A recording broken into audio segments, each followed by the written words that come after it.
Hospital Policlínico La Rosaleda, centro de referencia de la sanidad privada en Galicia desde hace más de 5 décadas. La Rosaleda cuenta con el mejor y más completo cuadro médico. Actualmente está formado por casi un centenar de facultativos altamente cualificados que cubren prácticamente todas las especialidades médicas. Además, dispone de unidades específicas totalmente punteras, como la unidad del sueño, antitabaco, neurología cognitiva, neurofisiología. El hospital está dotado asimismo con la tecnología más avanzada, ofreciendo a sus pacientes las máximas prestaciones sanitarias con los más vanguardistas medios de diagnóstico, quirúrgicos y asistenciales. Más de 10.000 metros cuadrados a tu disposición, con unas instalaciones recientemente reformadas para una mayor confortabilidad, exclusividad y el mejor trato a sus pacientes. Y todo ello sin esperas y con una financiación adaptada a tus necesidades. Porque lo verdaderamente importante no puede esperar. Por ti, por los tuyos, Hospital Policlínico La Rosaleda.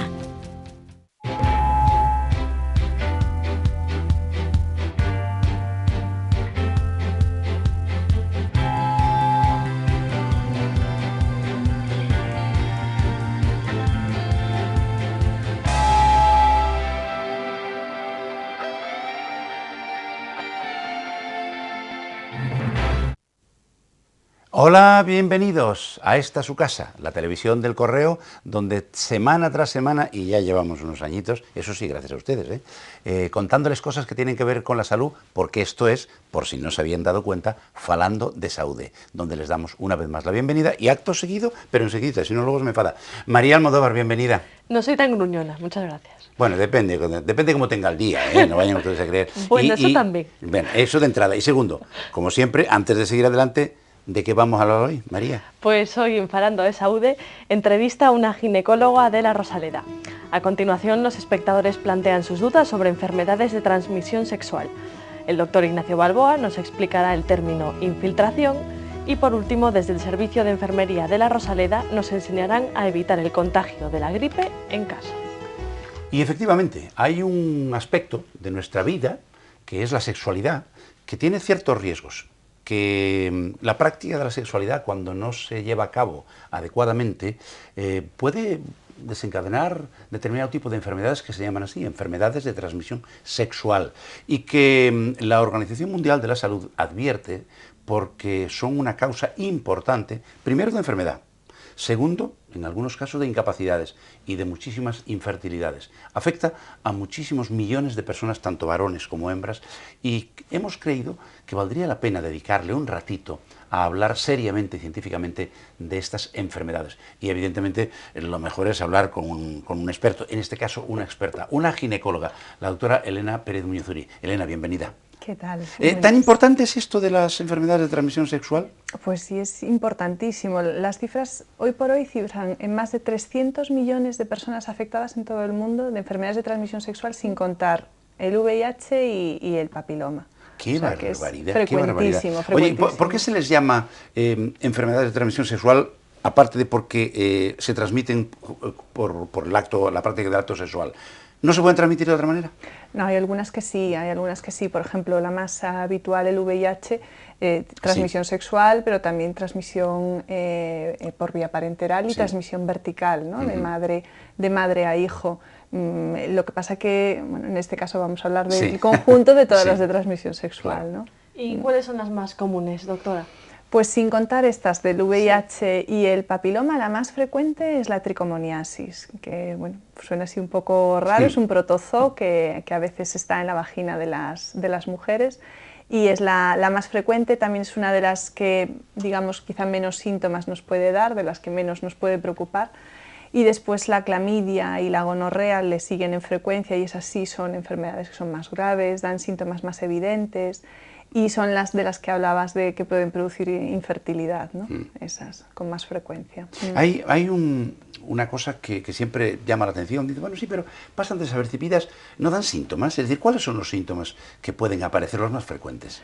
Pues depende un poco, ¿no? Las hay totalmente asintomáticas, por ejemplo la del papiloma es tan asintomática que por eso nos hacemos el screening anual, precisamente por el papiloma, ¿no? Porque es un screening del cáncer de cuello de útero que está producido por el virus del papiloma y es totalmente asintomática. Pero después las hay sí sintomáticas, la tricomoniasis produce un cambio en el flujo, puede ser la primera llamada o alerta, y la clamidia y el gonococo también suele ser un flujo más purulento o incluso a veces se diagnostica pues, porque ya aparece un absceso en la pelvis, con lo cual dolor o incluso en algunos casos ya graves pues una peritonitis porque ese acceso se ha complicado, ¿no? Claro. En el caso, doctora, de que un hombre o una mujer presente síntomas de sufrir una enfermedad de transmisión sexual, ¿qué es lo que debe hacer inmediatamente? Acudir a su médico. O sea, no tratarse por sí mismo, por vergüenza. No, eso no lo debe hacer. Es decir, las enfermedades de transmisión sexual son muy frecuentes, son tremendamente frecuentes, mucho más de lo que la gente se cree, y hay que acudir a su médico como cuando uno va por cualquier otra enfermedad. Es la persona que te va a tratar correctamente. Es curioso que bueno, pues todo lo que tiene que ver de cintura para abajo pues nos da un cierto repelús y un cierto pudor y hasta vergüenza. ¿Seguimos siendo tan paletos, caramba, en estas cosas, Elena? Bueno, a veces sí, depende, ¿eh? La verdad es que la gente está cambiando y cada vez la gente también sabe más del tema, empieza a ser más responsable, pero todavía hay personas que sí que les da muchísima vergüenza hablar de esto y parece que si les pasa, pues que creen que tiene que ver con su vida sexual, que ha sido terrible y no, para nada. Es decir, pueden tener una vida sexual totalmente sana y que les haya ocurrido esto, ¿no? Cuando un paciente acude a la consulta, o una paciente, ¿cómo diagnosticas las enfermedades de transmisión sexual? Aparte, naturalmente, de lo de la historia clínica, por supuesto, ¿no? Sí, bueno, pues el cultivo, digamos, es el que más nos va a dar el diagnóstico, ¿no? Hacer un cultivo vaginal, que es un hisopo simplemente en flujo vaginal. A veces también, por ejemplo, el papiloma, pues un cultivo específico, es decir, sospechando pues un cultivo específico para el virus del papiloma. Después la ecografía también nos va a ayudar, por esto que decíamos de los abscesos que a veces producen, que el absceso es pus dentro de la cavidad abdominal y eso también nos va a ayudar. Pero lo fundamental es el cultivo y después una analítica de sangre, que en algunos casos nos pone de manifiesto que hay una infección, incluso los anticuerpos que contra esa infección que nuestro organismo está generando para defendernos de esa infección que tenemos. Una de las enfermedades clásicas descritas en la historia, que debe estar ahora prácticamente erradicada, la sífilis, ¿verdad? Bueno, erradicada... Bueno, hay rebrotes, ¿verdad? De vez en cuando aparecen... Sí que hay. Además, parecía que en España eso estaba erradicada, como has dicho, pero con la inmigración cada vez se está viendo más casos de sífilis. Y ahí sí estamos hablando de una enfermedad seria, invalidante, que te puede llevar a la muerte, ¿verdad? Sí, podría llevar a la muerte. Y además es una enfermedad que puede pasar desapercibida en la mujer. La sífilis tiene como 3 etapas, con descansos intermedios, y la primera fase de la sífilis en la mujer, como es indolora, a veces pasa desapercibida. En el hombre no, porque sí que es llamativo, es una úlcera grande, pero en la mujer sí que puede pasar desapercibida. Entonces ya pasaríamos a una segunda fase, y además una segunda fase en la que puedes contagiar si te quedes embarazada por en medio al feto, puede ocasionarles unos problemas muy severos de malformaciones importantes. Entonces, bueno, sí es una enfermedad grave y además tiene un tratamiento bastante sencillo, como es la penicilina. Ya, mira qué sencillito. Entonces es un tratamiento sencillo, sí. Una vez que se diagnostica una enfermedad de este tipo, doctora, me imagino que tiene su tratamiento. ¿Cómo es ese tratamiento? ¿Difiere mucho de una infección a otra? ¿O? Es diferente, sí que es muy distinto, ¿no? Pues eso, cada uno va a tener un tratamiento, casi todos basados pues, en antibióticos, ¿no? Como por ejemplo esto de la sífilis que decíamos, la tricomona tiene también un tratamiento. La clamidia y la gonorrea, depende de en qué estadio lo cojamos, puede ser un tratamiento simplemente dar un tratamiento antibiótico o incluso en algunos casos hay que operarlo si tenemos este acceso que decimos, que entonces hablamos de una enfermedad inflamatoria pélvica. Pero si hablamos, por ejemplo, del virus del papiloma, es un virus. El virus del papiloma no tiene tratamiento, tiene que ser nuestra propia inmunidad la que venza ese virus, ¿no? Y mientras se vence y no se vence, ese virus puede ir produciendo lesión en el cuello del útero. Por eso tenemos que hacernos el screening del cáncer de cuello de útero, ¿no? Porque de esa manera podemos detectar esa alteración en el cuello en estadios muy precoces que puedan ser tratables, ¿no? Y que no tengamos un cáncer de cuello de útero, que sí que es una enfermedad muy grave. Obviamente, la mejor manera de tratar una enfermedad es su prevención. Y en el caso de las enfermedades de transmisión sexual, esto es especialmente verdad, ¿verdad, Elena? Sí, sí. ¿Y eso cómo se hace? No nos digas que la abstinencia porque, en fin, la carne es débil, caramba. Eso es obvio, ¿no? Que esa sería, pero como no es el caso, pues el preservativo, lógicamente, eso nos va a prevenir las enfermedades de transmisión sexual, aunque no puedo decir que sea al 100%. Yeah. Por ejemplo, el caso del virus del papiloma, a pesar de utilizar preservativo, uno se puede infectar por el virus del papiloma. Pero el resto, que son enfermedades muy graves, por ejemplo, el paradigma sería el VIH, ¿no? Ese sí que uno casi en el 100% de los casos te previenes de una infección de este estilo. Está incidiendo bastante en lo que es el virus del papiloma humano. Quizá ahora mismo es una enfermedad que por desgracia está de moda, si se me permite un poco la expresión, ¿no? ¿Qué es lo que está pasando con este el virus del papiloma? Se sabe ahora mismo que casi el 80% de las mujeres en algún momento de su vida ha tenido contacto con el virus del papiloma. Es decir, es frecuentísimo. Y realmente a nosotros los médicos, aunque parezca un poco incongruente, no nos importa que haya una infección por el virus del papiloma, entre comillas. Lo que nos importa es que no haya una lesión producida por ese virus, que el cuello esté sano. Eso es lo que realmente nos importa. Porque realmente como no tenemos tratamiento para el virus, ni casi podemos evitar por el estilo de las relaciones sexuales que existen hoy en día, que la gente se infecte del virus del papiloma, lo que sí debemos hacer es prevenirlo y tratarlo cuando haya lesión en el cuello del útero. La lesión en el cuello del útero se trata, tiene su tratamiento, y la prevención del virus del papiloma es recomendar la vacunación. ¿A todo el mundo? Hoy en día a toda mujer fértil se debería recomendar vacunarse del virus del papiloma.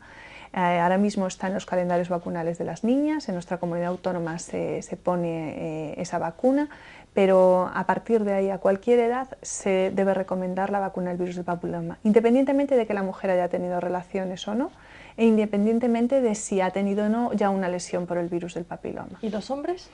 Los hombres, la recomendación es sí ponerla, pero todavía falta mucho para que esa recomendación, digamos, sea oficial. Es decir, extraoficialmente sí, y si tienes un hijo varón, la recomendación sería ponerla, pero extraoficialmente, porque todavía no hay estudios suficientes, ¿no? Pero está claro que sería otra forma de cortar la cadena, es decir, si tienes un varón sano que no es portador del virus del papiloma, quiere decir que él en sus relaciones sexuales no lo va a contagiar, con lo cual lo lógico es pensar que sí, que haya que ponerla, ¿no? Elena, ¿ha habido o hay todavía una controversia en el tema de la vacunación contra el virus del papiloma? Porque la vacuna no cubre todo el espectro de los virus capaces de provocar el papiloma, pero sí cubre un porcentaje muy amplio, ¿verdad? Sí, existen casi 100 tipos de virus del papiloma, eso me refería, casi 100 tipos. La vacuna del virus del papiloma ahora mismo hay 2 en el mercado, y lo fundamental de ellas es que cubren los que son más capaces de producir cáncer de cuello de útero. ¿Qué es lo fundamental? Claro. Realmente es lo que nos interesa prevenir. Prevenir verrugas vulvares, las verrugas llaman mucho la atención, asustan mucho, pero no te vas a morir de una verruga vulvar, pero sí de un cáncer de cuello de útero, y eso sí que lo queremos prevenir. Entonces, eso sí que vas a estar prevenido, de hecho casi en el 100, te vas a evitar la infección casi del 100% de los casos de esos virus, pero no te evita hacerte el screening anual por el resto de los virus que puedan existir, ¿no? Además del virus del papiloma, ¿hay alguna otra enfermedad de transmisión sexual capaz de producir cáncer? Sí, sí que existe más. Por ejemplo, el VIH es una enfermedad que produce una inmunodepresión importante, con lo cual esa inmunodepresión hace que puedan producirse cánceres en el organismo de esa persona. La hepatitis C, por ejemplo, que es una enfermedad, lo mismo que el VIH, no solo se puede contraer por vía sexual, sino también por otras vías. pero también puedes tener riesgo de tener un cáncer hepático, ¿no? Es, digamos, una enfermedad además que cada vez se está investigando más sobre ella porque produce muchísimas secuelas. Los virus que pueden acabar produciendo cánceres. ¿Tenemos preguntitas de nuestros televidentes? Tenemos dos, hemos seleccionado dos.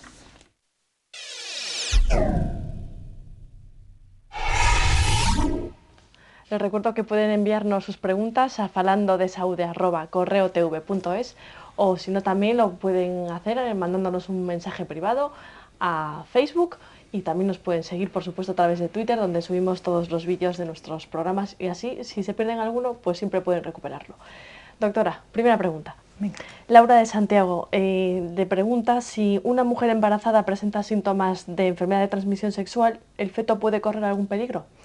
Depende de cuál es la enfermedad de transmisión sexual. Por ejemplo, lo que hablábamos del papiloma, pues una mujer tiene un virus del papiloma, su feto no va a correr ningún riesgo. Si una mujer tiene un VIH, su feto sí puede correr riesgo. El primero, contagiarse de un VIH, tener una transmisión vertical y por tanto tenerlo a lo largo de su vida, como el VIH, otras de transmisión vertical como son la hepatitis B o la hepatitis C, ¿no? Cualquiera de ellas. Sí. Otra pregunta más, Ana de Santiago. Doctora, ¿se puede volver a tener una enfermedad de transmisión sexual si ya se tuvo una vez? Sí, sí que podemos, sí. Volviendo otra vez, el papiloma, puedes contraerlo de una pareja, tu inmunidad lo vence y tienes más adelante otra pareja y puedes volver a contraer. Habitualmente ese virus no es lo más frecuente, sino sería de otro virus diferente. Y como esas otras, por ejemplo la tricomoniasis, también la puedes tener, la clamidia, la gonorrea, podrías volver a contraerla, sí. ¿Hay que ser limpitos? ¿Hay que ser limpitos? Pues sí, pero la higiene no exime tampoco. No. Ya sabes a lo que me refería. Bueno, yo me refiero a muchas cosas. La limpieza tiene muchas acepciones. ¿Y ahora qué Ignacio. toca? Pues ahora, Ignacio, tu examen semanal. Vaya, pues. Ahora eres tú la que me pones a mí un aprieto, ¿eh?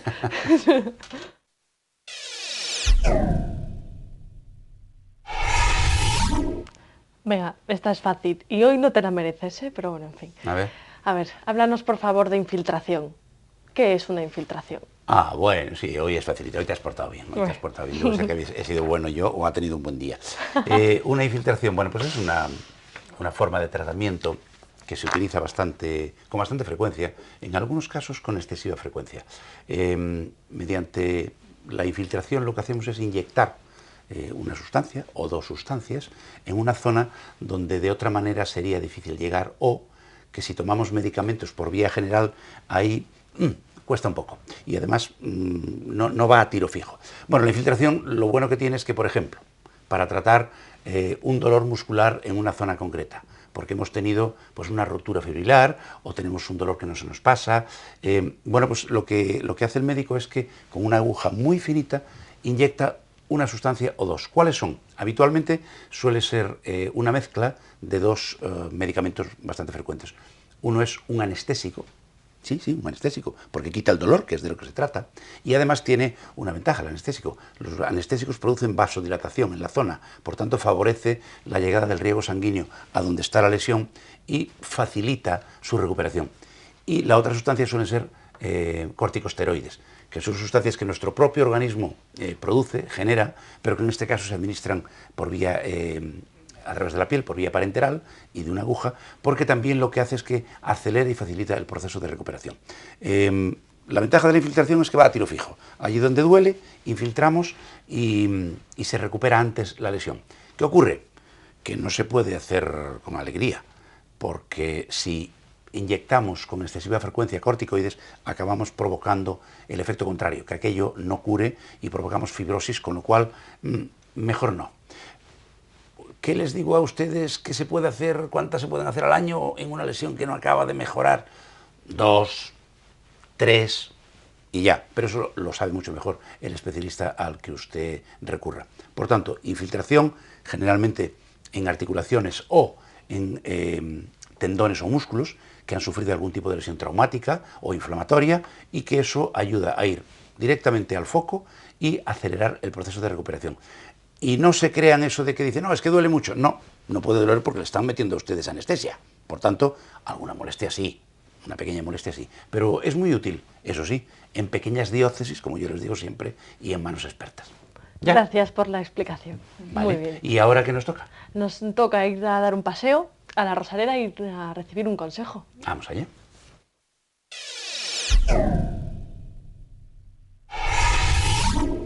Ola, eu chamome Eva Pichel e son enfermeira no Hospital Policlínico La Rosaleda e vou vos ofrecer algunhas recomendacións acerca como evitar un contaxio de gripe na casa. O primeiro e máis importante sería recoñecer os síntomas, saber que unha gripe cursa con febre, dor de garganta, dores musculares, calafríos, falta de enerxía e congestión nasal, e que ademais estes síntomas aparecen de xeito repentino. Tamén é importante separar os nosos obxetos de aseo e de uso persoais, como tazas, cubertos, cepillos, toallas, non só guardalos de xeito separado, senón tamén lavalos de xeito separado. Ademais, por suposto, teremos que cubrirnos a cara, a nariz, especialmente o nariz e a boca, para tosir ou estornudar. Farémolo especialmente con panos desbotables no caso de que os teñamos. Se non os temos, farémolo sempre contra a parte superior do brazo e nunca contra a man. Ademais, teremos que lavar as mans de xeito frecuente, sempre con auga e con xabón, frotando durante máis ou menos 20 segundos, e aclarando con auga, e tamén secando se pode ser con panos desbotables. Outra cousa importante sería evitar tocar a cara coas mans, porque podemos trasladar microorganismos do nariz aos ollos ou outras superficies de uso común. Precisamente por eso, tamén é importante desinfectar aquelas partes dunha casa que son máis susceptibles de seren contaminadas, como por exemplo as manillas das portas, ou mangos de obxectos, interruptores da luz, xoguetes dos nenos pequenos, etc. Pero o máis importante é a prevención, como en todo. Entón, podemos prever facilmente unha gripe estimulando o noso sistema inmunitario, como pois dormindo horas suficientes, disfrutando dunha comida saludable, facendo un poquinho de exercicio e, por suposto, abrigándose do frío. No me lo puedo creer. Ya se nos ha echado el tiempo otra vez encima. No pasa siempre lo mismo. Y ahora tengo que ir a toda prisa para despedirme. Elena, muchísimas gracias, doctora Pérez Muñoz Zuri, por las explicaciones. Gracias a vosotros. María.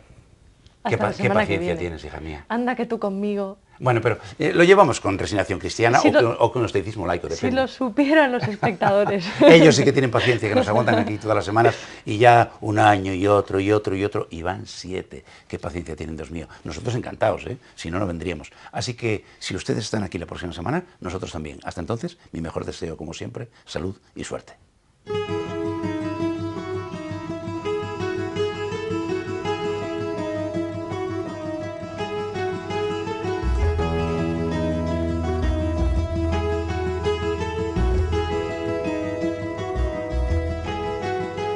Centros Médicos La Rosaleda han patrocinado este programa.